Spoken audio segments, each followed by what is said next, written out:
Hey everyone, Mr. Markhorn again talking about functions one more time. This is for if you are only not able to attend today's live session. So if you are not absent, then please make sure you are talking with your grading teacher and actually going to your live class today. Quick announcement again, we had a formative quiz last week Friday, so make sure that you go on to It's Learning and take care of that if you haven't yet. So make sure you take that formative quiz if you haven't already, otherwise it's going to be missing in the grade book. Otherwise, we're going to check homework, take attendance real quick, and then we're going to jump right into 1.2.4. What is a function? So let's keep moving. Again, if you're not able to attend live class, make sure you reach out to your grading teacher and let them know why. Here's the answers for 1, 2, 3's homework. Reach out to us if you have any questions or concerns. Great. 1, 2, 4, functions. We have studied relationships between input and output values. We did a lot of that yesterday. But what happens when your relationship gives you unpredictable results? That is, what happens when you cannot predict the output for a given input? Today we are going to study the situation and we'll be introduced to the quality that makes a relationship a function. So that is what we are talking about today. What is a function? How can we define that? So let's jump right into 162. The cola machine. Cola machine at your school offers several types of soda. There are 2 buttons for your favorite drink, Blast, while the other drinks, Slurp, Lemon Twister, and Diet Slurp, each have 1 button. So describe the input and the output for this soda machine. So in my mind, the input is going to be the button. Oh, my board's not working for me this morning. The button for each soda. And the output is going to be the soda that comes out at the bottom.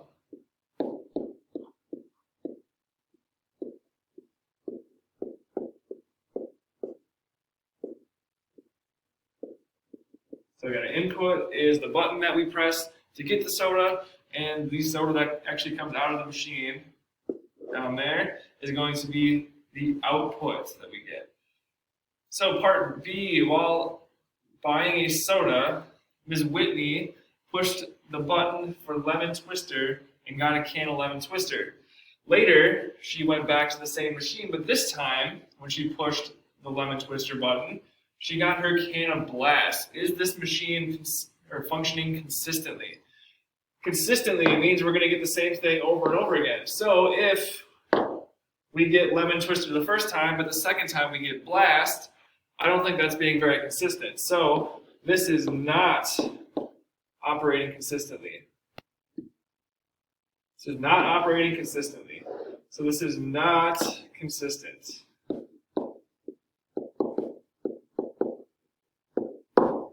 Not consistent. So let's move on to C then. When Brandy pushed the top of the button, or the top button for Blast, she received a can of Blast. Her friend Miguel decided to be different and pushed the second button for Blast. He too received a can of Blast. Is this machine functioning consistently? If they both pressed a button and both got for Blast and both got Blast out, I think that is operating consistently. Because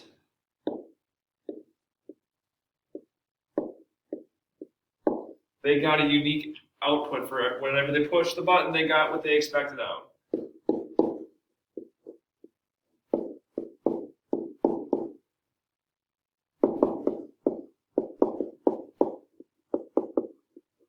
They got their expected soda. All right, and on to D. When Luffy, I think I said that right, hopefully, pushed a button for Slurp, he received a can of Lemon Twister. Later, Taisha also pressed the button for Slurp and received a can of Lemon Twister. Still later, Taisha noticed that everyone who pressed the Slurp button received Lemon Twister. Is the machine functioning consistently? So again, we push the button for Slurp, but we get out a can of Lemon Twister. So if we're doing the same thing over and over again, so every time we hit the button for Slurp, we get out lemon twister. Is the machine operating consistently? That's yes, it is operating consistently, even if we're getting out the wrong soda. So it is operating consistently because each time we press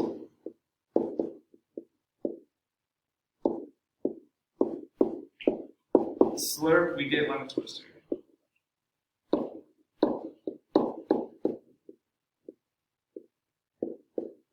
So that is operating consistently, even if it is getting the wrong soda out, because we're getting the same output every time we press that button for slurp. So let's move on to 63. Let's apply this in more of a math context. In a relationship like the soda machine, we want the outcome to be consistent and predictable. When it is, we say that the machine is functioning properly. So let's take a look at some of these tables and see if these machines and these tables or these functions are going to be operating consistently, and we can call them functions. So this first one here, on a candy machine, we have 4 buttons, and we have 4 different types of candy, or 3 different types of candy. So is that going to be operating consistently? Or is it going to be operating consistently and predictable? So every time we press 1, we get sticks. So far, so good. If we press 4, we get M&Ns. If we press 2, we also get M&Ns. And if we press 3, we get duds. And if we press 2, we get duds. So I don't think that looks very consistent, because if we press 2, we can get either M&Ns or duds. So I don't think that's very consistent if we don't know what we're going to get coming out of this. So this is no. Not consistent.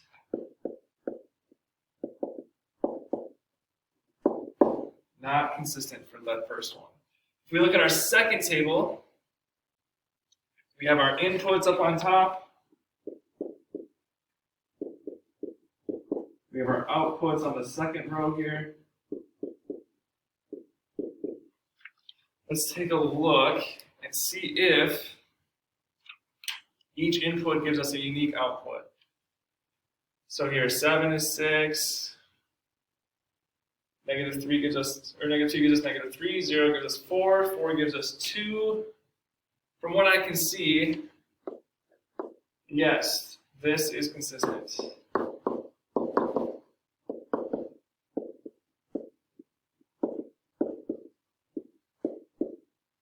This is consistent given the data in the table.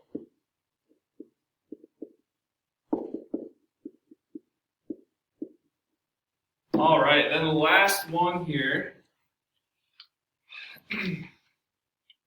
All right, so we have an input of 3. So again, input, output.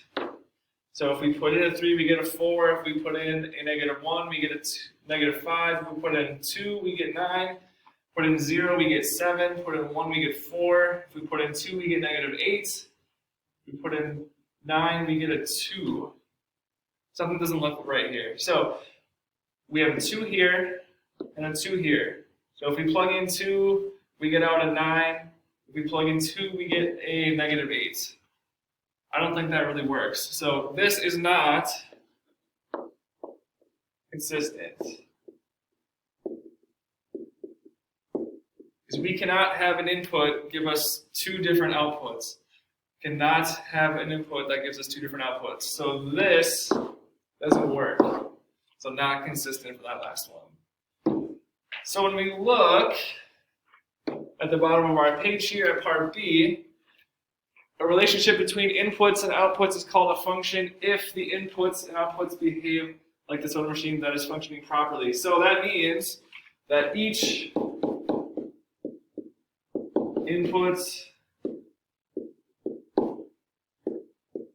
has one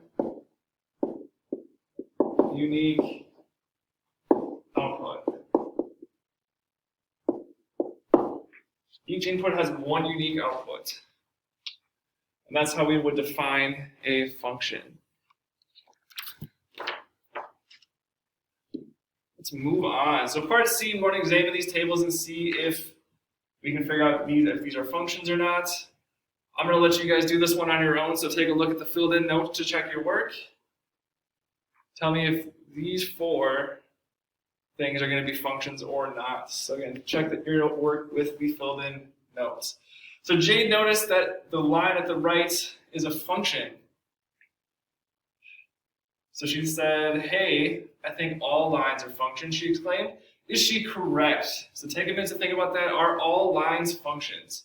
That means for every value of x on a line, then we're going to get a different y value. I'm going to say no. Not every line is going to be a function. Think about a vertical line.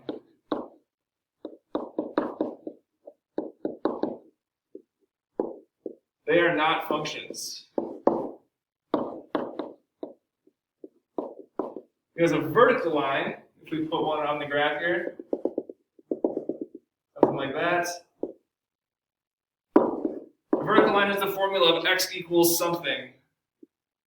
X equals some number. So when it's x equals some number, that means for one x value, there's an infinite number of y values going up and down our graph. So because of that, a vertical line is not a function. Is not a function.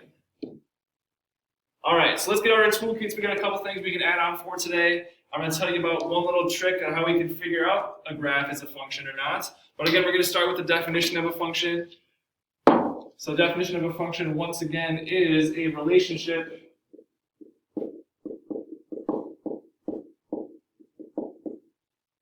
with exactly one input for each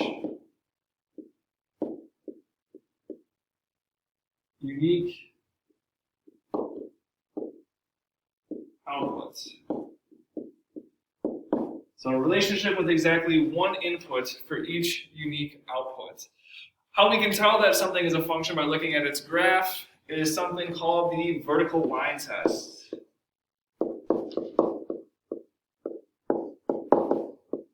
Vertical line test. So if a vertical line, I'm going to abbreviate VL, if a vertical line crosses the graph once, then it is a function. If a vertical line crosses more than once,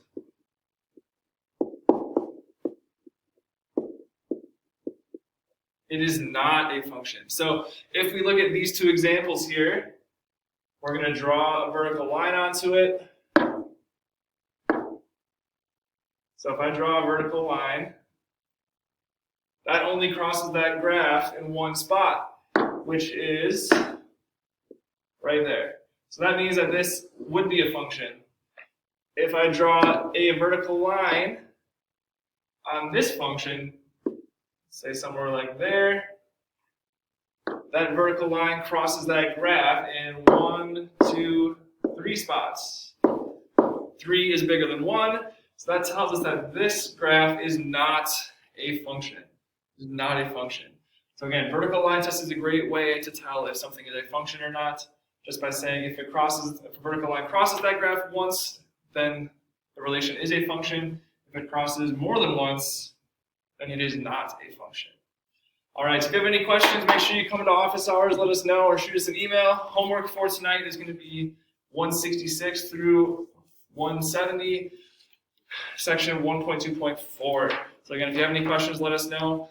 Otherwise, hope you guys have a great rest of your day, and we'll see you on Thursday.